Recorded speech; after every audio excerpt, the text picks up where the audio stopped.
Welcome, everybody, to the weekly edition of the Not Your Average Investor Show. Today, we're talking about a subject that we have been speaking of a lot lately. It's these statistics that are kind of daunting around the American retirement picture. We're talking to a couple of our local legends here inside of our community about it, and it's going to be a lot of fun. I'm your host, Pablo Gonzalez. GC is not with us today, but we have a couple of esteemed guests, a couple of legends from our community, plus one. And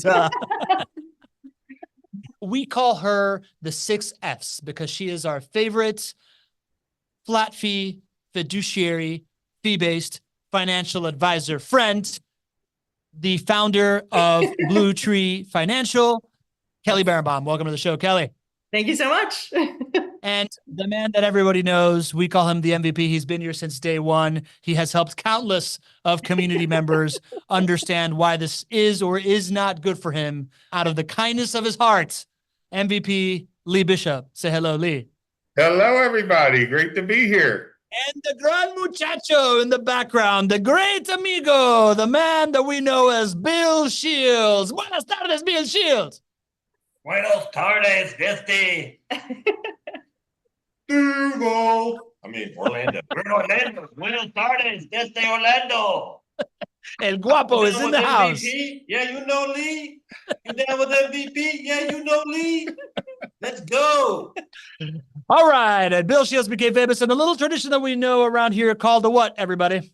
The roll call. The roll call. Leading off with a leadoff hitter today, John Henning, at his usual batting location. We got Christopher Lee from Fernandina Beach. We got the mountain man in the house.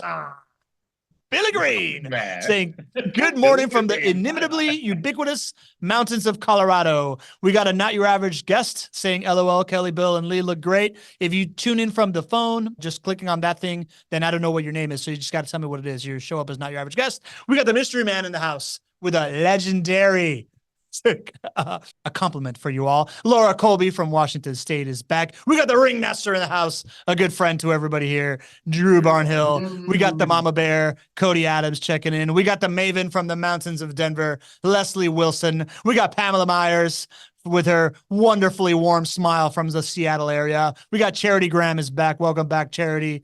We've got, it must be the fairy godmother. Greetings from the Monterey, California. Hey, Jen. Yeah, there you go. Jen Filson in the house. Jen. We got the man that everybody knows as Noah Randari. Greetings from California. We got our regulars, Gary and Rosalind Riley from Marietta, California. We regard you. We got Mark Norman back in the house from SoCal. Good to see you, Mark. We got the patron Santorios from Northern Virginia, Michael Santorios. We got Raja Fonse, who is from the IE, but in Pecos, Texas. Kind of like, Bill Shields, you know Pecos, Texas? Sí, señor. All right, we got my buddy Bob Wiesner in the house saying, "Bad Ablig in Germany." Bob is in Germany today. Bob, I wonder if you're in the Euro Cup. Are you catching any of those matches? We got the Shaw man in the house, Nadeem Shah from the West Coast. Who else we got in here? Somebody saying Senor Bill is hilarious. We got Leo for Raganon. Leo, good to see you, buddy. We don't always get you anymore now that it's on Tuesdays. Jeff Blunt saying hola from Jacksonville. Hola to you, Jeff. Pedro Nacianceno from Jersey in the house. We got Aaron O'Neill into the lights. Aaron, I haven't said your name in a while. Good to see you. We got the first family, Ken and Carolyn, the patriarch and matriarch of the Moline family. We salute you. Who else? We got Pop-Up in the house, Everett Shapiro. Pop-Up, good to have you back. We got the early bird coming in a little late today at 12:33, early bird. Dean Curry from Columbus, Ohio, checking in. Who else we got in here? All right, we got a full roll call. Chuck Huddling from upstate New York. I think that's a new name, folks. That's first. Chuck. Welcome to the show. Welcome to the family. Hope you get real comfortable around here, Chuck. What else we got? We got Right Along Raj in the house. My ride-along partner. Okay. Yeah. I think that's pretty good roll call. It's always, the roll call is tough when you have the Zoom delay, so I just take it. I know you all know all the names. When it's Greg here, we can just back to back, like it goes different. But it's great to see the three of you, not gonna lie. What's going on? Why are you all together with a Mexican hat Bill back there? Well, I'll let them take the Mexican hat, but they happen to show up in my town. Kelly, come on down. Okay, I'm in. Let's do this. All right, so what's with the Mexican hat? Over here. Well, they call me the El Amigo or something like that. So just because I like to hear Pablo speak Spanish. It's a long story, but this guy has a timeshare and invited us to come stay, and the rest is history. I love it. I love it. Real, this is like a dream come true, right? When we started this thing and I'm like, community that we're launching, the fact that people are like getting together when they travel. What are you guys laughing about? This is the moment you've dreamed of. This is it. This is everything, right? Like we have people traveling, meeting each other from like the show, from the community, going somewhere together. Third person coming in, one person dressing up as a bandolero back there, based on a nickname that we gave him. It's really, this is, if I could show you my dreams, I would show you this. And I would show you a dream that I had last night where I was there with you guys. The show went terribly. Greg logged in, was watching live, told me to shut it down, and then fired me afterwards. But we don't have to talk about that, folks. We'll try not to get you fired, Pablo. We'll do our best. we are here to talk about a different kind of nightmare, anxious scenario. And it's these statistics, right, that we've been seeing. We kind of started really digging into this as the year started for JWB, and we're thinking, what's the most impact that we can create? We had this marketing meeting, and we realized that all this stuff is happening. So when we had the summit, we kind of rolled out this message of the state of American retirement and these daunting statistics that show that Americans are getting to retirement age without nearly enough wealth to actually be able to retire, replace their income. The percentages are staggering. Lee, as you were preparing for the show, as the MVP that you are, you sent us a whole bunch of like notes and homework. So what did you find as you were like looking behind the scene for this, man? It's surprising. I was using artificial intelligence to gather some information, and what it came back with was 47% of American households lack any retirement savings. That was shocking to me, right? I was saying, oh my God. And then what percentage of Americans are not saving? 12% have no savings at all. That's not just for retirement. That's just not saving. Yeah. And then, I'm saying, okay, how many people, like I was asking the questions, like how many people think that they have enough savings or are prepared or something like that? And it said feeling behind, like, that was one of the things that I was like trying to press. 56% of workers feel like they're behind in retirement savings, like haven't even started or didn't put enough down. And I'm going, man, these numbers are looking bad, 1 in 4 workers haven't contributed to their retirement in the last year, like because of interest or whatever, interest rates rising and stuff. And it's like an empty account. There's lack of planning. There's all these reasons that people give for not having a retirement account. And like one of the things was, and this surprised me, student debt. Poor spending habits, lack of income, don't know where to start. I mean, that's just shocking to me that people would have excuses. They're legitimate excuses, but on this show, and they they don't know. Yeah, we were talking about Kiplinger earlier. They put out some stats on like the average 401k for a baby boomer is $241,200. And, if you only take 4% of the year, you're not that's less than $10,000 a year that you're going to make on that and any sort of income. And I think the Gen Xers were $158,500. Now, those are averages. You could have 2 401ks. You might have other investments like we're going to talk about today. But yeah, it's kind of shocking. It's kind of shocking what we're seeing. I read something where it said in February, the average number the Social Security check was less than, it was $1,700 a month that they were paying a retiree.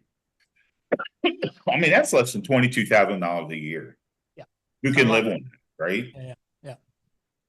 Yeah, man, as we are having this conversation and the word averages keeps coming up and the chat starts lighting up with like, that's why you got to not be average. It adds a whole nother kind of like layer to the theme of the show and this idea that whether it is the knowledge base, the discipline, the kind of, the access of the average American when it comes to retirement is not the path that one wants to follow right now. Like as I'm hearing you, Lee, talking about baby boomers and thinking, to me, I think of baby boomers, right? Like my dad's born in 45. So he would technically be one of the oldest baby boomers, right? He's about to turn 80.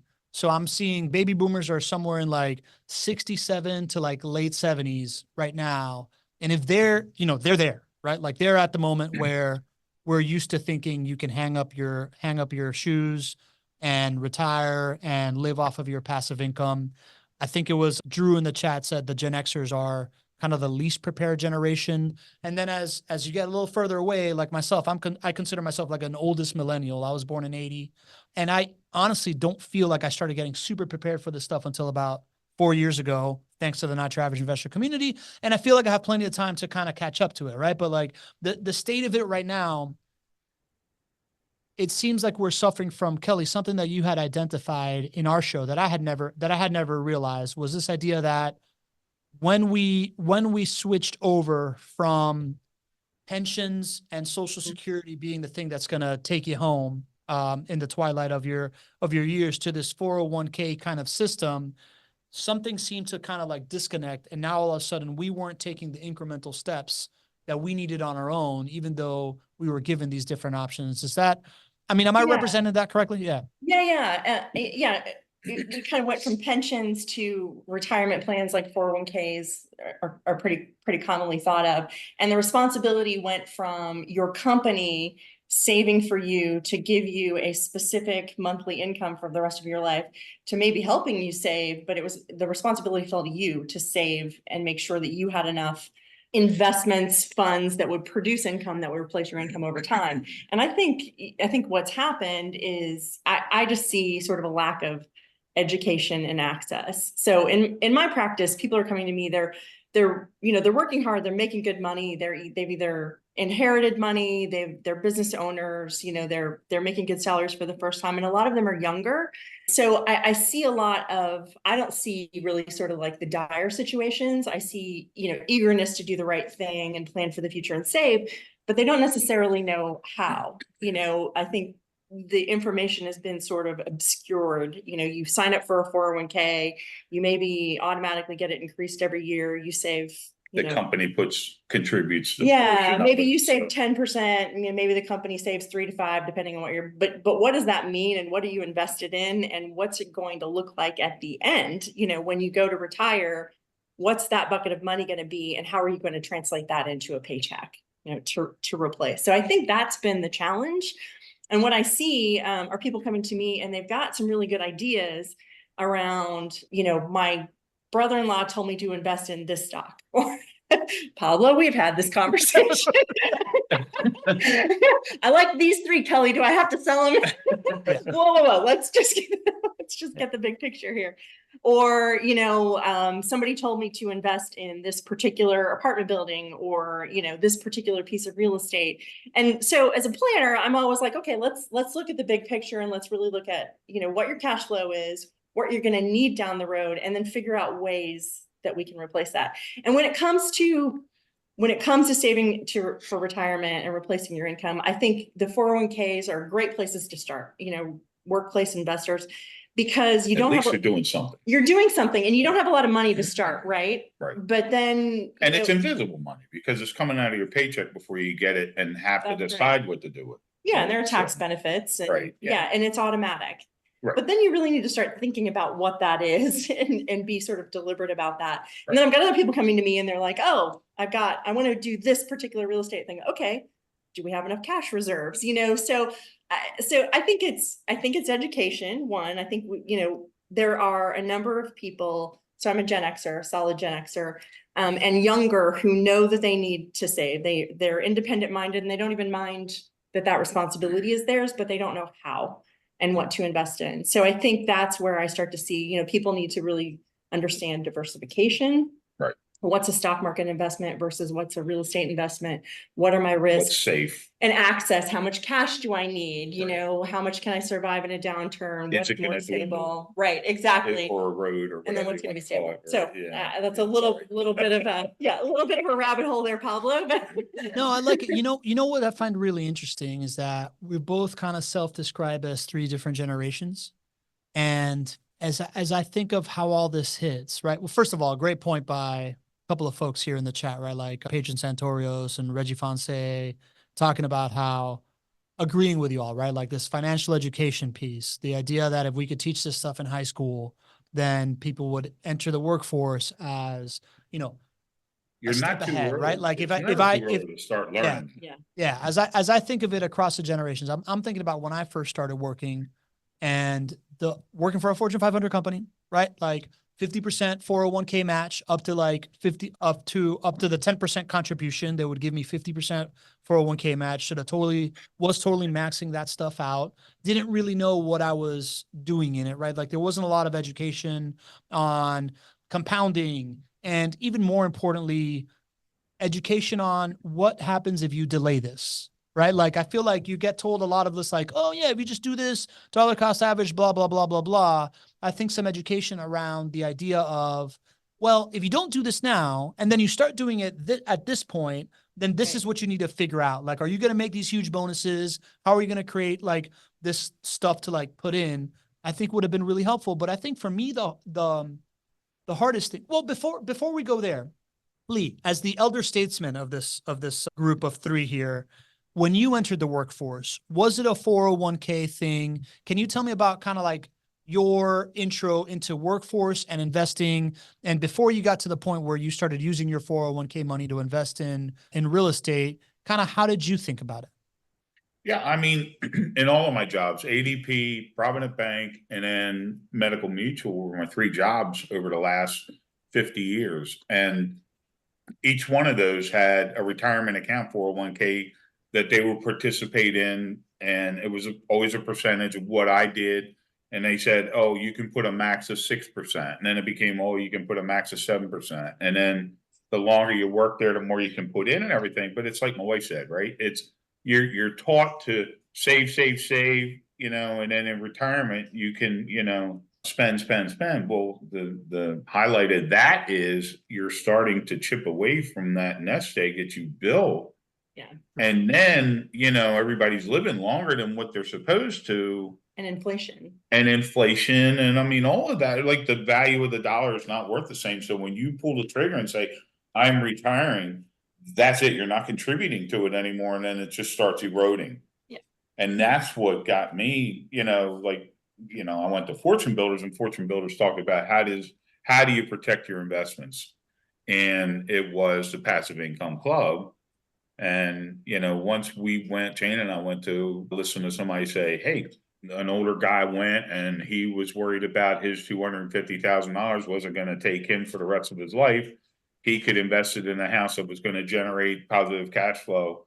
And then how can he leverage that to get another house and get to the cash flow that he needs to get to a point where he can retire and not worry about his next day dwindling. And we heard that. Jane was like, that's genius. That's not what we were taught growing up. But think at about all. think about how much collective knowledge it took. Oh, yeah. You know, to come together for him to be at that point where he was with that group of people who could teach him that. Right. And for that group of people who learned through their shared experiences how to sort of boil it down and give it, and that's one solution. Right. Right. Right. So I think the ecosystem is just really, really complicated, you know, in terms of what to invest, like what to do. You know, we've got a bunch of people I'll give everybody the benefit of the doubt, a lot of people are working hard and trying to save, but what do they do with it? You know, I mean, my dad is 85 and he was, you know, proud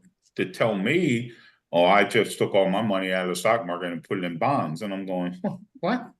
What are you doing? well, consistent income, but probably not going to beat inflation if you're going to live, you know, another 30 years or so. Yeah, right. You know? No, he's got one foot in the banana peel. You know, a lot of good points, Lee. I think that idea of, you were doing the points Yes, that really you stand out thought you to were me. doing it right, but that Yeah. was the training at the time, The wisdom right? of the day. Yeah. Yeah. And that's it that's took us to get involved with people who had the knowledge and the real estate, insight, and we paid, right? So it was like one of those things where you say, you either learn from doing or you learn by paying, Yeah. right? And we wanted to do the shortcut and learn by paying. So we yeah, man. paid, And but it was beneficial. yeah, to that point, right? Like these real estate education programs, I remember when I first started thinking about that, maybe 10 years ago, it was like a $25,000 investment for me, or at least that's what was being offered for me, right? So like that's a pretty pricey entry point of Yeah. like understanding that stuff. But it sounded like you were kind of like keyed into the fallacy of saving this much to then live off of this much as it goes down. For me, probably the most harmful thing that I think happened to me in my wealth building journey is the fact that as an old millennial, I went into the workforce and was committed to my 401k just blindly, right? Like I just knew I had to do it. And then I was in construction, and then 2008 happened. And I remember there was a sports show analyst called Colin Cowherd. He's like, everybody's 401k just turned into a 201k. And I was like, yeah, that's exactly what just happened to me. Yeah. So once I kind of, at that point I took my first entrepreneurial like leap, did okay, ended up joining a company that again had a 401k plan, but I had lost all this faith in it. Right. Like, so I wasn't maxing it out. I wasn't doing those things. And I feel like I lost some valuable time there as far as building while I was younger because of a bad experience with the volatility of the market. And if you stayed invested, it would have come roaring back. It would have come roaring back. You know to do that. Yeah. 100%. I took the still super safe path. I took Yeah. what your dad did. I was like, no, I'm going to put all this stuff in bonds because I don't want to lose this stuff again. Whereas it would have come completely roaring back. I just didn't have that education either. So I don't know, Kelly, do you see that as you are, when you see clients coming on, you said you deal with a lot of like younger ones. I wonder if you see kind of like different, I guess, wounds is the way that I would call it, that give people these fallacies that they're then not making the right actions. Do you see patterns in that? Yeah.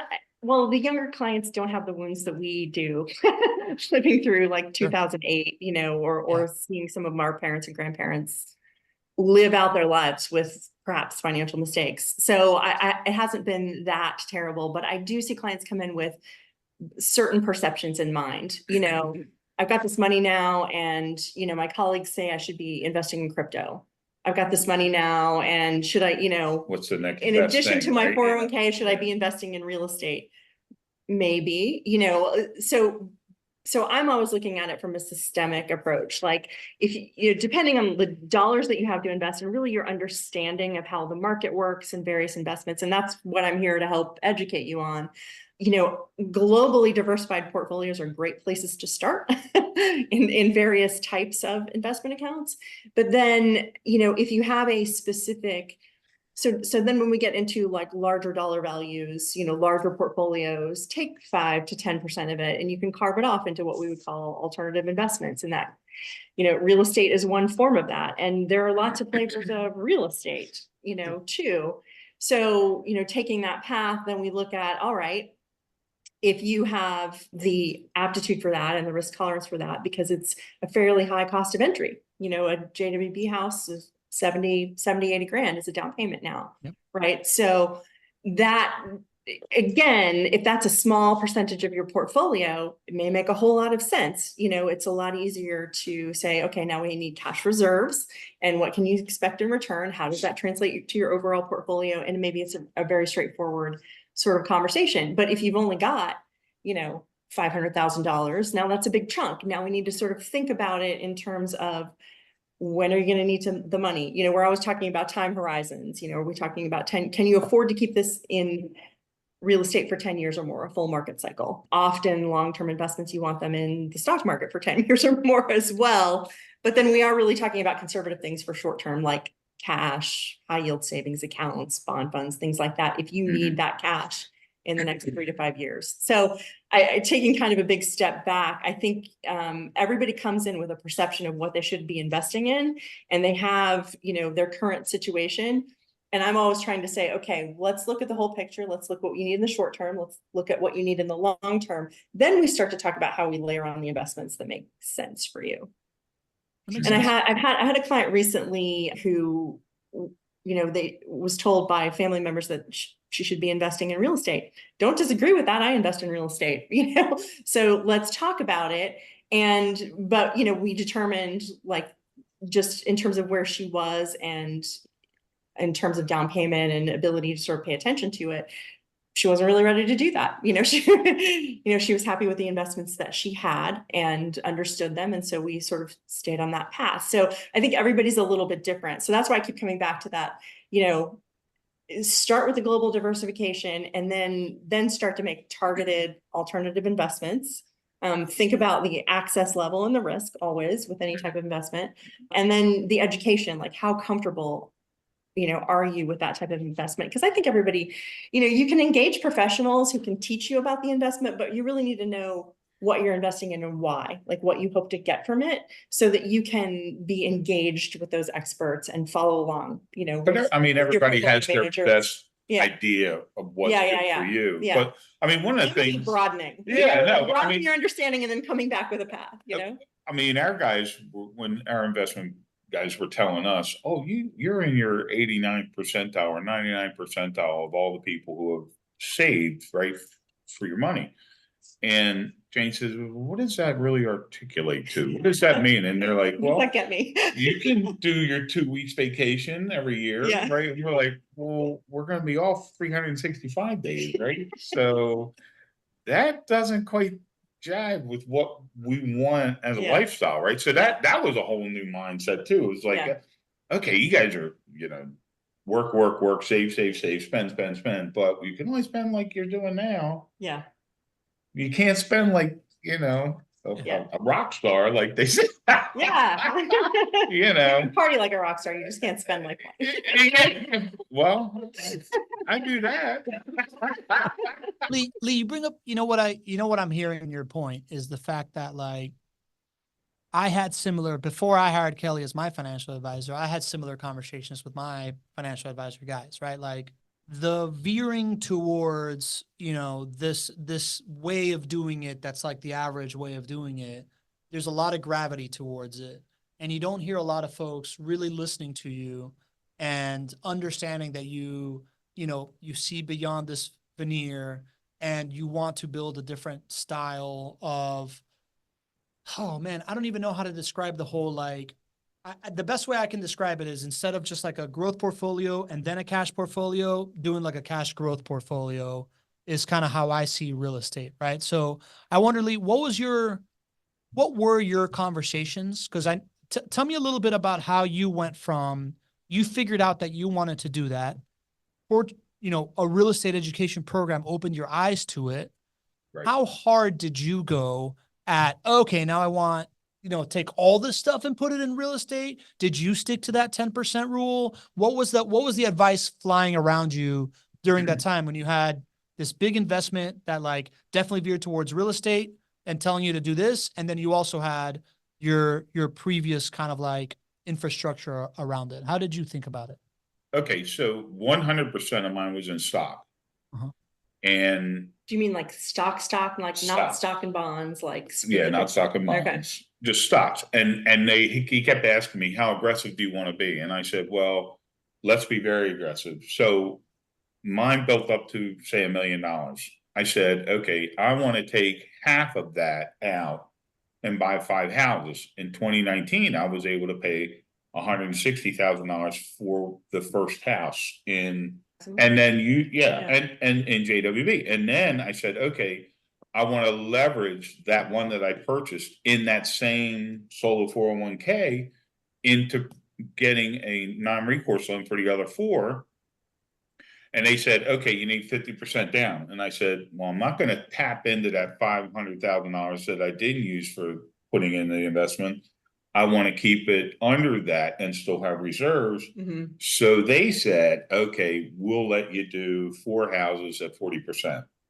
So I was able to pay 62,500 for each house, and they put down 99,500 for, or whatever Nice. the number was, Nice. because it was $155,000 houses. So I bought 4 houses and leveraged the fact that I had one that was paid for to get them to give it to me at 40%. Yeah. So you had taken that retirement that you had built up through working, and you Yes. said, I'm going to keep it in this, I don't know, boundary of retirement. And then within that, I'm going to buy houses, and so that I keep the tax deferred status. More or right? less, yes. You didn't pull it out and pay the taxes on it and the penalty. No. You kept it in there and were able to use these techniques to buy houses within your retirement Yes, account. I had to put it into an escrow account.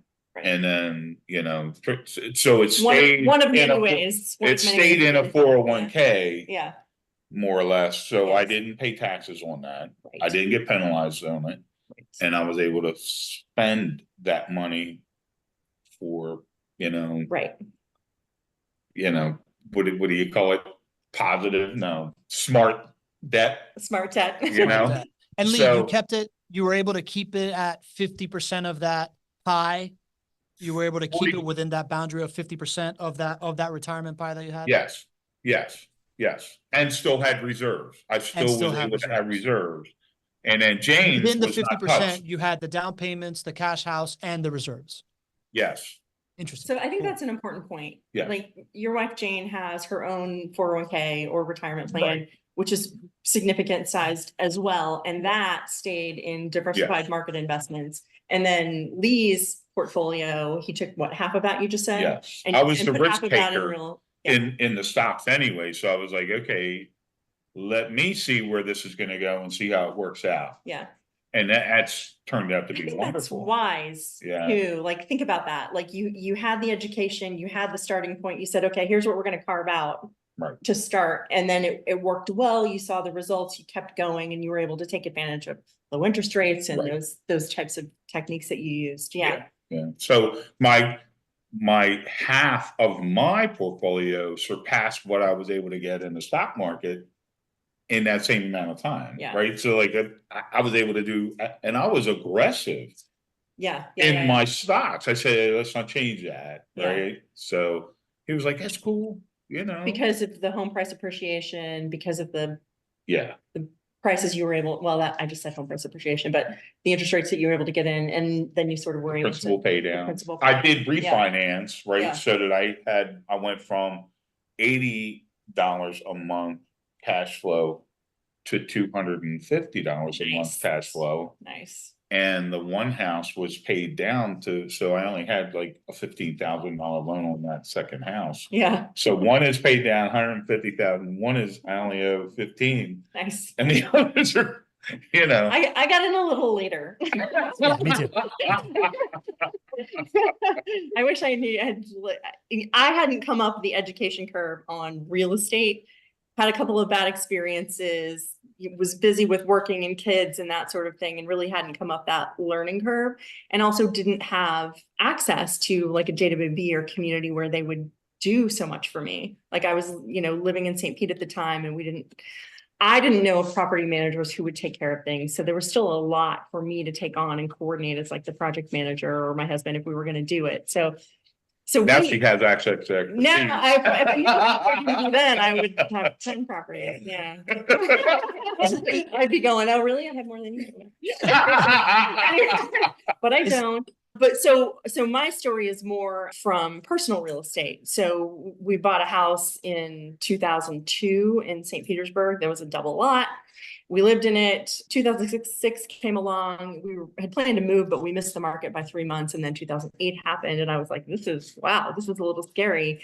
And I started to think more about real estate as an investment. 2016 rolled around. The market got really hot again. Our neighbors sold their house for 2 or 3 times what it was worth. And so we ended up selling the house, parceling the lot, building a new house on that lot. We basically sold that property twice, and it translated to a pretty significant part of our net worth.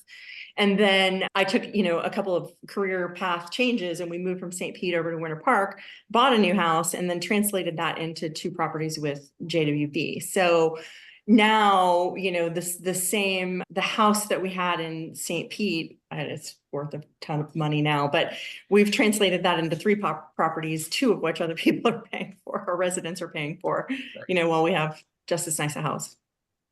That's So You awesome. took the St. Yeah. Pete house, bought your primary residence and two investment properties with that. Correct. Yeah. Yeah. There you go. That's cool. That's a journey. Yes, that was a journey. That's the journey. We got a couple questions in the Q&A, but before we get there, before we get too far away from it, Kelly, you said something to Lee of like, that's one way of doing it. What are the other ways of doing it? Kind of like you just, if you can give a couple of different like methods of people. Oh yeah, well, I think I was talking about like buying within retirement portfolios, right? Okay. So for a lot of us, if we've been working, that's where most of our money is going to be for a down payment. So to take before you're 59 and a half, to take money out of those, you're paying not only ordinary income taxes, but a 10% penalty tax. Is it 10 or 20? It's 10. Oh, okay. And on top of your regular income for that year, which could put you in another tax bracket. So Right. typically, and that's the other way that 401ks and those types of retirement plans lock you in. You can't really take the money out at the lower tax bracket. You're locked in till your retirement age. Yeah. So what Lee did was to be able to take that investment that he had, keep it within that container of tax deferral, because he's going to have to pay taxes when he takes that money out. Right, yeah. Ordinary income, now that you're old enough. Unless I'm over 70 something. Yeah, and then you have to take it out. We're gonna talk about that later, Lee. Anyway, so that was one way to do it. You could, and I know Pablo, in your situation, different interest rate environment, maybe hadn't invested as much in the 401. You just took it straight out, paid the taxes on it, and went right for the leverage. You did. Yeah, So, and it's funny you mentioned the whole thing, right? It was also kind of like year 2 of building my business. I didn't have a lot of income, right? So like the whole knocking me into another stratosphere of income level also played to my advantage as well. Yep. Yeah. And I mean, that's not unlike someone doing a Roth conversion, translating if they've got a low income year. So I think, so that's another way to do it, right? The other is the way that I did it with, the funds were already in real estate, already post-tax. Did So you do it was 1031 cash. exchange or no? No, because it was a primary residence, I didn't have to pay taxes on it. Oh, okay. I didn't make it was a significant amount, but Right. as a married couple with the exemption, I didn't have to pay any capital gains taxes on that property, either of those properties. So we just invested directly. And similarly, you might have other people who maybe they sell a business, and you've got a pretty significant cash inflow from that. Now you've got cash, you can buy something directly and then you get the depreciation. You might even be able to offset some of the capital gains taxes you paid on, Right. whatever you sold. Right. So that's another way. Mhm. Literally a myriad of options. It really kind of depends on the tools and the capabilities, what you have to work with and the tools and capabilities that you have. And the trust that you have with the people that's helping you. Well, yeah, but I would argue let's understand what we've got, what you as an individual or your family has in terms of your financial situation, your assets, and then what are the options available to you, and then you find the experts that can help you with the best path. Right. Yeah. It is curious. Something we've referenced a couple of times, whether it was you, Kelly, talking about not knowing that in St. Pete you could be investing in other markets or whatnot. I was just put on an event for like a private lending company in Chicago. So a bunch of real estate investors. And it is curious. Not everybody, and we overcorrect for this inside of our community, right? But like not everybody understands that the turnkey model exists.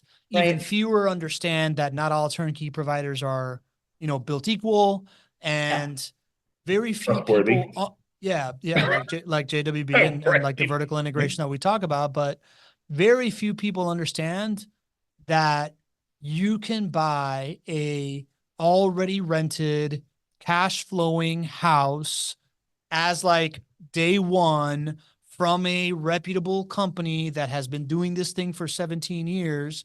And I think even just that lever of financial education, because Kelly, you talk about you just kind of mentioned there's a couple scenarios in life where you get a cash windfall, right? Like you might sell a business, you might get an inheritance, you might crush it in mortgages and get like a big bonus, or something like that. And folks are kind of like thinking of, well, they think of the real estate pie, but they're not very many people understand that there is a very, very passive way of doing this with like a very high floor, right? Yeah, yeah. And when might you do it? I mean, we just talked about depreciation offsetting taxes, you know. True. Okay, Every- so we got a every couple tool has questions its here. purpose. Yeah. I'm sorry? Every investment, every tool has its purpose, you know. Yeah, totally. Gotta totally. figure out where it fits in your portfolio. Yeah. Okay. So we have a question from our attendee, our famous attendee. Yes, from I love France. this girl. She's big Who, help. Kelly. I mean, By the way, Oh, yeah. Kelly and Lee are not a couple. I'm like, you're talking about me. Oh, me. So we've got a question from our guest from France, Anonymous Attendee, asking, curious about MVP's escrow. Is it possible to talk more about it? Lee, you said that you had to do something with escrow when you had to take your Yeah, stuff out of your so 401k to invest. When I took, if I were to take the money and put it into my personal checking account, I would have been taxed. Ding. So what I had to do was open up an escrow account so that there was a paper trail of where that money was going to, so that there wasn't lost as far as the IRS was concerned. So I put it in Horizon Trust, and from there I could open up a bank that I could control called Titan Bank, and I migrated the money to there, and that is owned by my solo 401k LLC, and I have signature authority over. And Jane does too, actually. But Yeah. if something were to happen to me, she would have access to it because of that setup. Is But that that was the essentially escrow. is that essentially the whole like setting up a solo 401k or a self-directed IRA? Is that process what you just described? Yes. Yeah. I mean, Okay. it doesn't matter which vehicle you use at the end of the day, as long as it's a 401k. I didn't have to do that, but I wanted to. Yeah, Pretty added so- protection. Yeah. But escrow and like using the trust company that you talked about, those are all like ways of keeping things within the boundary, within the happy boundary of the Within the- retirement account and arm's length. So Within- it doesn't look like it came to you and Yeah. it's not taxable. Yeah. You're I not crossing the tax threshold, as I like to say. yeah. That's- I didn't trip that was wire. just one way of it. Yeah, that's part and parcel of keeping it within the retirement boundary. Got it. And I think for the purposes of Anonymous's question, it's essentially there's companies out there that help you with this, right? Like it's whether it is I think the keywords are self-directed 401k, self-directed IRA. Is there anything else that is in that umbrella of things to like search for if you're looking for people to help you to do that?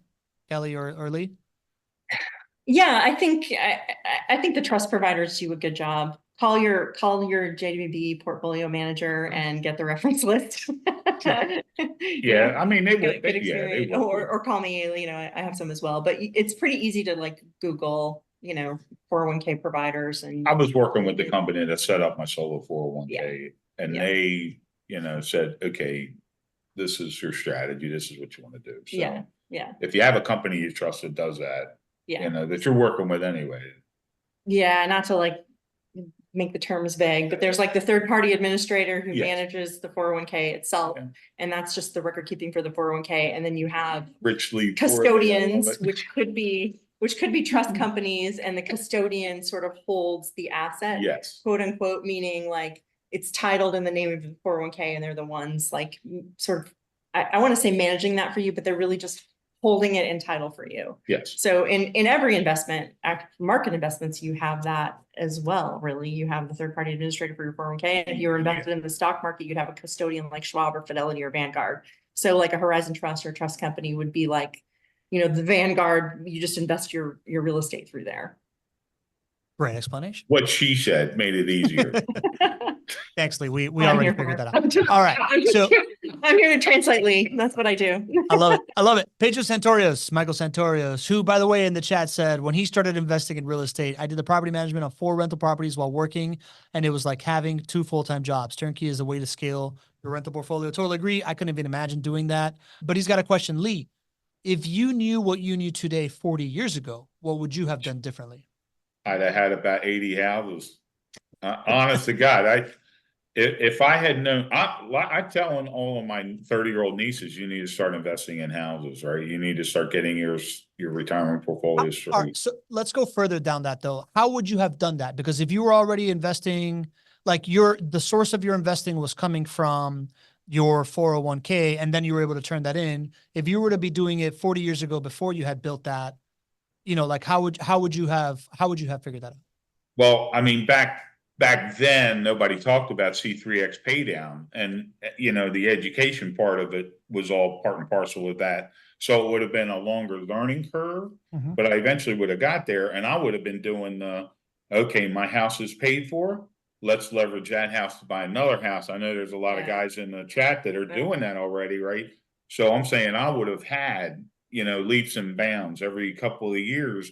I would have said, okay, time to buy another house, or time to refinance and get the cash out and put that toward another house, you know, because I wasn't at a point where I'm saying, okay, now I'm 59, I got to worry about, you know, I'm 62. Well, you know, that was from my cousin, you know. I'm always lying about my age. But, you know, being 62 and close to retirement, I can't play like that game. But Yeah. How about you, Yeah. Kelly? Same question for you. Yeah, I mean, the only thing that I was aware of early on was just sort of that Burr method, you know, buying something that's run down and renovated and rent it. So the only thing I needed to do was like buy and hold. I wasn't really aware, or I thought it was too expensive, wouldn't cash flow to buy something that was already ready to go, you know, and just thinking about like working and having kids and sort of managing all of those things, like it didn't occur to me to Right. really spend time on that education. I didn't know what was available. That's all that was, it looked like. And when I first started looking, my husband and I first started looking at rental properties, some of the stuff we saw, they were awful. Like, you know, would anybody want to live in these places? Like, who are we renting to? You know, do we really want to get involved in this? So like I said, the only thing I knew was either fix and flip or, you know, really sort of struggle with being property managers ourselves and learning that discipline. I mean, Pablo, one of my friends is Rachel Richards, and she wrote a couple of books for Remember Rachel women, Richards, right? past star of the She's a friend show. of mine. Yeah. She retired at 27. Yeah. So she straightened up her finances and wrote a book about it. Yeah. And then started purchasing doors, Yeah. right? Yeah. And when she got 40 doors, her income was greater than her expenses. She retired at 27. Yeah. And so she's teaching people how to do that now. You know, she writes book toward women because there's not a lot of books written for women to. I went into financial services so that I would understand and be able to control my own money. Right. And That's awesome. And congratulations. Well, thanks. It worked out pretty well. Yeah. But it was one path. You know, it was saving, it was 401k, it was, you know, take advantage of the profit sharing, you know, increase your salary, those types of things. And I really didn't have, again, with like work and family and, you know, other aspirations, I just didn't have the bandwidth to really explore these things or the appetite to take the risk without really fully understanding things. And that information wasn't available to us. So it was, you know, it was kind of what you see, you know? Right. Yeah. So it's nice to have, so I think, you know, something like this community is really great because we can all, we've talked about, well, you and I like hit it off. You're like, here's my number, call me. So I think when I first was on the show a couple of years ago and I called Lee, it was 3 hours later. You know? Yeah. I'm like, wait a minute, I'm the financial professional here. Yeah, let's see how I just learned so much. And then at the summit in February, we met so many people who were coming at this from different perspectives, like different life stories, different backgrounds in education, you know, different asset levels, you know, and everybody had started a little bit differently and come in from a different angle. And I think that's one of the coolest things about investing communities like this is, you know, you learn so much from each other and you can absolutely engage professionals. And I'm certainly a proponent of that, but also getting ideas from other people, broadening your perspective and knowing what questions to ask and, you know, where to go, you know, and learn more so that you can have access to those things. Right. Why are you laughing at me, Lee? I'm not. I'm laughing with you, darling. I'm laughing with you. He's remembering that first conversation. There's a lot of laughing. You know, I'm surprised he remembers because I feel like he's done that so many times. I know. Am I, I even special, Lee? Come on. today? No, but listen, you tell a story, you tell a likely story, right? Like the fact that like this community has been that vehicle, it's been that vehicle for me. right? Like just as podcast host has been the vehicle for me. It was 9 months of the chat telling me that I should read Rich Dad Poor Dad, the runs in the morning with Greg to just try to figure out like what, for me to understand what people are saying inside the community and like, and get that behind the scenes stuff. It's a tough And concept. yeah, what's up? It's a tough concept. It's not for the faint of heart either. I mean, Yeah. there's so many reasons why people don't want to invest, right? It's easier to just say it's too hard. And you know, I've taken a little bit different approach with my firm and financial practice because I'm agnostic to what investment you use. You know, so it's been really fun for me to meet people who are coming in with these different approaches and then being able to use like my tax knowledge, you know, my diversification knowledge, you know, my cash flow knowledge, and help fill in the color and the gap, right? And help make sure we're moving forward in a good direction. So I think all of us, regardless of our profession or our background, you know, it's super beneficial to learn from each other. Oh yeah. Yeah. Shared And knowledge is the best knowledge. Yeah. You know. And like Lee's been a great resource for everybody. So have you, Kelly, right? Like I remember when you first showed up to the show and then to the meetup and stuff like that. And it was just like a breath of fresh air of like, finally like a financial advisor that gets this stuff.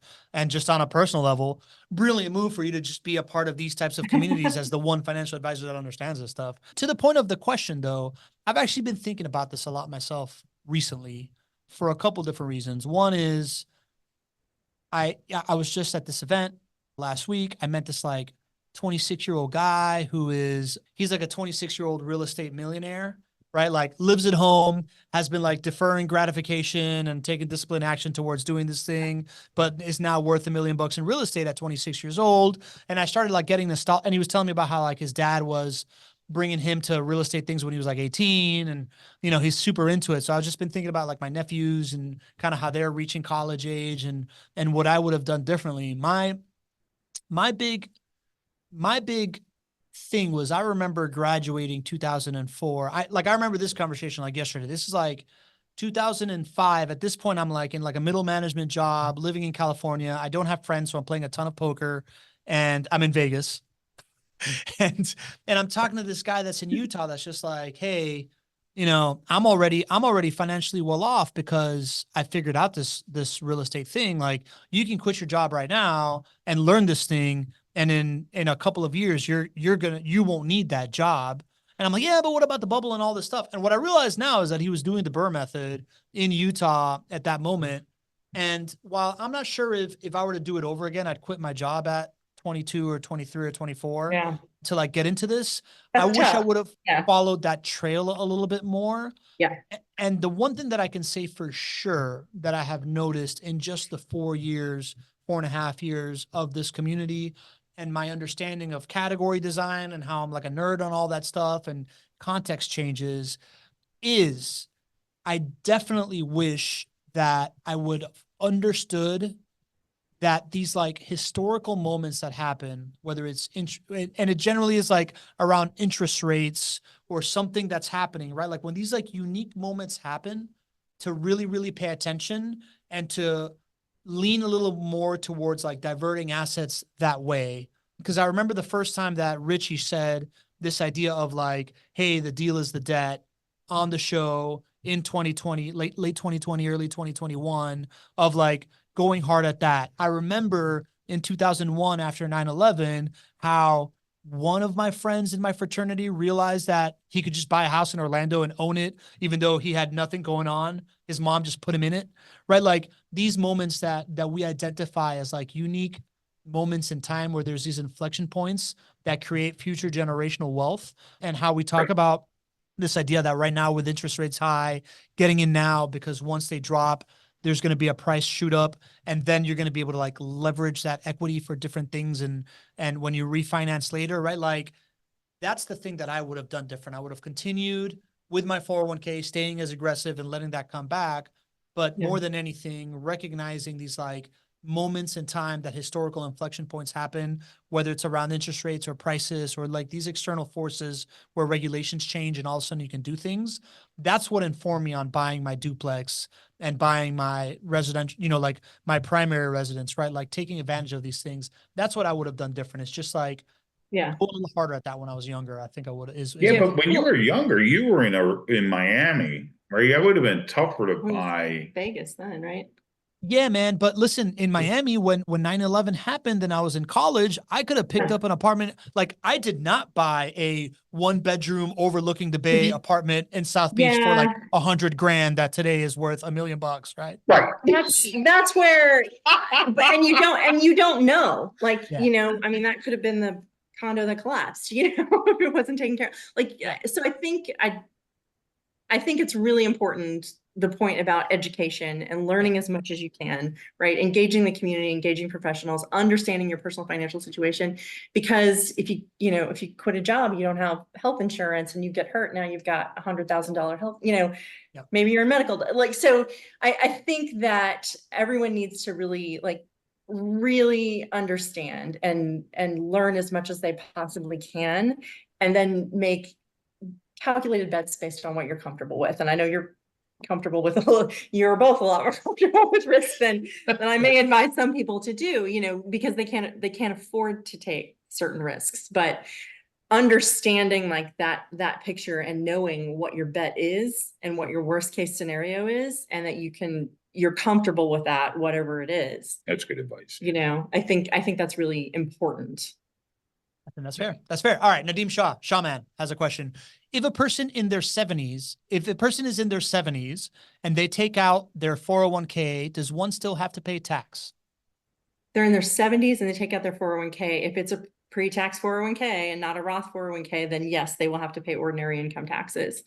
And at a certain age, I believe it's like 72 now, don't quote me, but you'll have to take required minimum distribution. So you can only keep it in there so long before the government requires you to take distributions and pay. And it's a percentage. Pay taxes. Yeah, it's a percentage. Yeah. Yeah. Great answer. All right. Y'all ready to finish the show? We have what GC, he may not have been here because he's on a vacation with his family, but he's here in spirit in the fact that he put together your financial portfolios. So y'all ready to take a look? Let's do it. Who wants to go first? Do me first, because I'm glad she said that. he's been in it longer. Yeah. All right. Sounds good. Do So, ours again, first. Again, the disclaimer, right? Investors should do your own diligence. Your mileage may vary, but this has been Kelly's journey. Kelly, you bought what it looks. All right, this is small. Look at that young Kelly. It looks like you bought here 2 properties in Yeah. 2023, both under conventional loans. Total initial investment, I guess you brought over, was about $154,000, right? So you leveraged some of these houses to Yep. buy this stuff. And what year was that? Last year. 2023. All right. So that's last year. Yeah. So in essentially 1 year, we look at the profit centers here. Net rental income, $709. Principal pay down already almost $4,000. Tax savings of $448. And of course, the home price appreciation, the star of the show, always on this show, of $15,122 in just 1 year. Kelly, what do you think about when you see it? Does that make sense to you?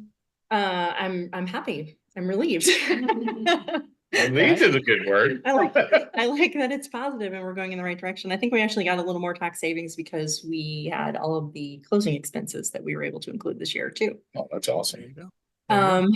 And yeah, I think, and the nicest thing is after the financial part was done, I haven't had to touch it. We've got a great team in place. Kyrie calls me and says, gives me updates and lets me know what's going on. Kyrie and Layla and Maddie and Caitlin are my team, and they're all fabulous and keep us informed. And things like, I don't know, someone had, like, we got an HOA notice for one of our properties for like mowing the grass. And when I get that at my personal residence, it's like stress. Oh, we got to take care of this. We called Kyrie and they said, oh yeah, we'll just call the residents, and they took care of it and it was done. I'm like, oh, that's so nice. Like, I literally didn't have to do anything. The team took care of everything. So yes, it's nice to see those numbers, and it's also just nice to know how easy it's been. Not too bad. Not too bad. And then, of course, the Pac-Man, right? We like to show this education of why not overvaluing just net rental income. While your net rental income has been right here, you look at the whole piece of the pie, and at the end of the day, even in just 1 year, home price appreciation Exactly. makes up. Yeah. Looks Not like even a mouth open, Pac-Man. Yeah. Why is your principal pay down so big? I told you not to ask any me. I'm seeing this for the first, no, I actually don't know, but I think, I mean, that is a pie chart on the whole number and it's been less than a year. So the numbers themselves are not that huge. So No. like relatively speaking, I think that makes sense, but I don't have the numbers on that chart, so I can't answer that. Good Lord. I need. All right, Lee, it's time to ask. It's We're time to gonna ask whiteboard you up later. questions, pal. So we're gonna again disclaimer: your values may vary, but this is Lee's. Lee, you've been at this game a little bit longer here, right? Not too much longer, but you got in 2019. Historically good time to get in, right? Like everybody now knows you're a genius. Awesome time Yeah. to get in. I didn't have like 10. Yeah. like you described, you bought in your retirement account, you bought one house in all cash, and then you bought four non-recourse loans leveraged within the retirement account. Yep. This has been your performance so far. You've had a total rate of return of 14.59%. No tax savings because you bought inside of your retirement account, right? So you're limited to that. But your net rental income has been almost $42,000. Very nice. Right up there is $40,000 of principal pay down. And then the big daddy right here is the $395,000 worth of home price appreciation for a total profit since 2019 of close to $500,000, man. 5 years. $477,000. 14.59. That's pretty awesome, isn't it? Pretty good. Not too Solid. bad, Lee. Lee, you had printed this stuff out yourself before this because you're the MVP. What did you think when you saw this stuff? I did. Actually, my portfolio manager, Fritz, called me and said, hey, here's the new portal. So have you seen the new portal? I said, what are you talking about? And so I was able to print it out because Yeah. he just gone through it with me. So I was not surprised about this, but I'm always thrilled. And he said that they're going to get to a point where that portal is going to let me, because I did the cash out refinance and I was doing the C3X. Mhm. There's no way for that to be reflected in here. Did you explain what C3X is? I did not, I don't think. Maybe quickly just describe what that is. So C3X pay down is all the cash collected from all the rental income properties goes toward a house that's not paid for. It could be the highest interest rate, or it could be one that's close to being paid for. And you pay down one house, and then once you get two paid for, it goes quicker. By the time you have 4 houses paid for, it only takes 6 months about to pay off the last house. Yeah. So, It's an accelerator tool and your team has access to the spreadsheets they can share. But essentially, like after you've gotten 3 houses, you can use that tactic to pay it down faster so that you're getting much faster. Yeah. Yeah. It's very accelerated. But those guys were using my 5 houses. Amanda from California was teaching the group. Oh, with your property? The C3X pay down with my properties. Nice. Last year when we were there. And she said, oh, can I talk to you about that? Yeah. I was like, that's pretty cool. Yeah, Love so it. I love what I'm seeing. And the rest of my team is Michelle, of course. Yep. Rashawn, Yeah, we got and the same LeBron. team. Yeah, looks like we got the same team. I got Fritz and Michelle also. So does Michael Santorio. So great team there. And here's your Pac-Man, man. Your Pac-Man's mouth is a little closer. You got this big old pie here of home price appreciation with your tax savings and your rental income. Tax savings is 0 because it's in a retirement account. So Right. that makes sense. Yep. It's always good. That's a great feeling knowing that I got a great team working with me. And JWB does a phenomenal job for me every year. It was not going to be aren't they doing a great job? Yeah. Can't say that this time. Love it. Love it. Well, you know who else did a great job is the two of you did a great job on the show today. I appreciate you. So full disclosure, this show happened because Lee shot me a text saying, hey, I was at the summit. Kelly was doing something in front of the camera. I jumped in. We became a great tag team. And I think that we would make a great show together. Right. Gave us an idea. We made it happen. We love it when the community brings forth ideas for shows. Denny Davies just emailed us one last week. We're going to do a show about it in July. So if you have ideas, we want to dig into them, right? Whether you're the star of it or we're diving into these topics. But I really do appreciate the two of you taking the time to do this, especially with GC out with his family. So it worked out really, really great.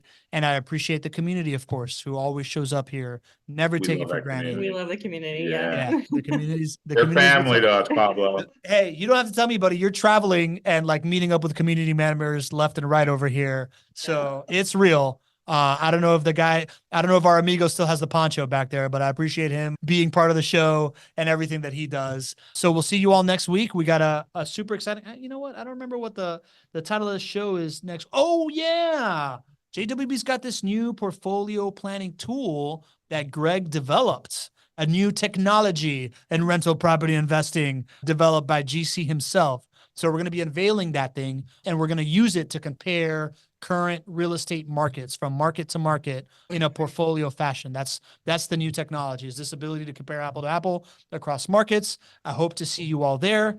And any advice from the two of you for our community from here till then? Ready? 1, 2, 3. Don't Be be average. See you next week.